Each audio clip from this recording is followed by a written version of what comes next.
రాహుల్ గాంధీని ఈ దేశ ప్రధానమంత్రి అభ్యర్థిగా ఊహిస్తేనే భయం వేస్తుంది. ఆయన దేనికి ఇన్ఫ్లుయెన్స్ అయ్యాడో ఏం ఆలోచిస్తున్నాడో తెలియదు. చిత్ర విచిత్ర స్టేట్మెంట్లు ఇస్తాడు. ఇక్కడ ఉన్నటువంటి మెజారిటీ ప్రజల సెంటిమెంట్ని హర్ట్ చేస్తూ మైనార్టీలను మాత్రం పుషప్ చేసుకుంటూ తీసుకొచ్చుకుంటాడు. విచిత్రమైనటువంటి కామెంట్లు చేస్తుంటాడు. మరి ఈ దేశం గురించి అనుకుంటున్నాడు, లేకపోతే ఆయన మేధావి అంటే అందరూ మాట్లాడేదానికి భిన్నంగా మాట్లాడితే మేధావిత్వం అనుకుంటున్నాడో తెలియదు. ఎందుకంటే వారణాసి, కాశీ ప్రపంచంలో ఉన్నటువంటి ప్రతి ఒక్కళ్ళు ముక్తి మార్గం అని భావించేటటువంటి ప్రదేశం. వెళ్తూ ఉన్నారు భారీ ఎత్తున. తాజాగా దాని గురించి వ్యాఖ్యలు ఏంటి అంటే, రాత్రి అయితే మందు కొట్టి రోడ్లెమ్మడ పడతా ఉంటారు జనం అన్నటువంటిది. ప్రతి ఊర్లో తాగేవాడు ఉంటాడు. అవన్నీ నాశనం అయిపోయినట్టువేనా?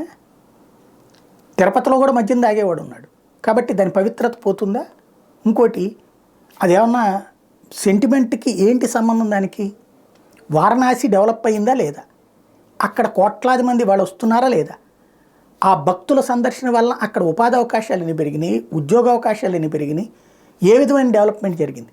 దాని గురించి చర్చించడం బదులు లోకల్ గల్లీ లీడర్ మాట్లాడేటటువంటి మాటలు ఒక ప్రధానమంత్రి పదవికి, అది కూడా ఒక పవిత్ర పుణ్యక్షేత్రాన్ని గురించి మాట్లాడేటటువంటి విచిత్రమైనటువంటి ధోరణి.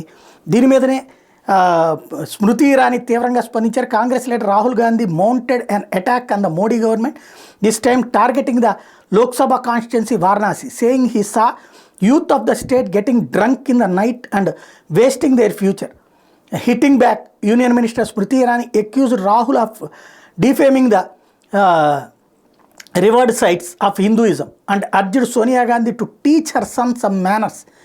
The verbal duel played out of in Amedhi, which has witnessed fierce political and electoral battles between the two leaders in the last two Lok Sabha elections. ఇది ఇద్దరు మొన్ననే అమేధీలో ఈయన్ని ఓడించి పంపించినటువంటి, రాహుల్ గాంధీని ఓడించి పంపించినటువంటి స్మృతి ఇరానీ సోనియా గాంధీకి చెప్పింది, కొంచెం ఆయనకి కాస్త బాధ్యతలు నేర్పమ్మా, ఎవరో యూత్ వేస్ట్ చేసేసుకున్నారంటే ఇక్కడ పబ్బుల్లో తాగి తందనాలు ఆడుతున్నటువంటి వాళ్ళు యూత్ వేస్ట్ చేసుకుంటున్నారు. మరి హైదరాబాద్లో, కర్ణాటకలో, బెంగళూరులో ఏం చేస్తున్నారు?